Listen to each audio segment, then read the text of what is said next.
Hey everyone, Mike here, and in this clip we're going to talk about the battery life on the Nexus 5. As you perhaps know already, this phone will barely last through the day with low to medium use. But there are a few things you can do if you want to squeeze as much as possible out of the 2300 mAh battery inside this phone. For starters, you should know that the screen is one of the top consumers on any smartphone.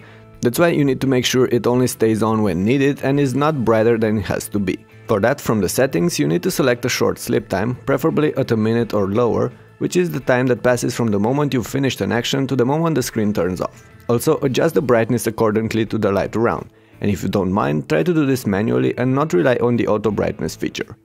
Moving on, the other big consumers are the radios. Turn off Bluetooth, NFC, even the wireless when you're not using them.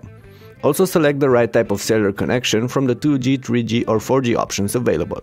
The later eats the most battery. The Nexus 5 is LTE compatible, but unless you have 4G coverage in your area, there's no point in keeping it on 4G. Another thing you should be aware of is that the phone is going to consume more energy when struggling for reception, when you're in an area with bad signal quality. There's not much you can do about this, just adjust your expectations knowing about this aspect. The location settings are also something you should tweak. In the past I always recommended switching them off when not needing them, but with Android 4.4 KitKat, Google introduced some location mode settings with a battery saving option which tries to limit the amount of energy needed when using location-enabled services by not using the GPS module for them. You can also adjust the phone's sync rates in order to save up some energy. You can either adjust the app's refresh rate to a longer interval, or you can just turn off syncing altogether and sync the apps manually when you'll open them. Speaking of that, Google Now is active by default on the Nexus 5 as the most left home screen. Disabling it should save up some battery, but don't expect a big impact out of this. Moving on, you can also turn off all the sounds and the vibrations activated from starters, including all the system sounds, the haptic feedback when navigating between apps, and both the sounds and the feedback associated with the keyboard. All these are turned on out of the box. Besides all this, you should make sure that you have as few apps as possible on your device, as some of these apps do run in the background and even sync with their web servers.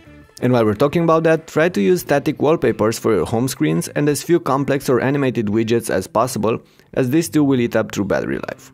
Okay, if you follow all these tips, the Nexus 5 should get you through the day with medium use.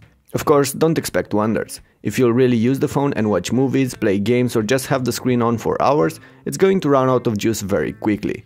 But as long as you know what to expect from this device and properly manage the things explained above, you should be happy with your new Nexus. Anyway, that's about it for now. Thanks for watching, let me know if you have any questions or other battery saving tips in the comments below, and I'll see you guys soon in my next video. Bye!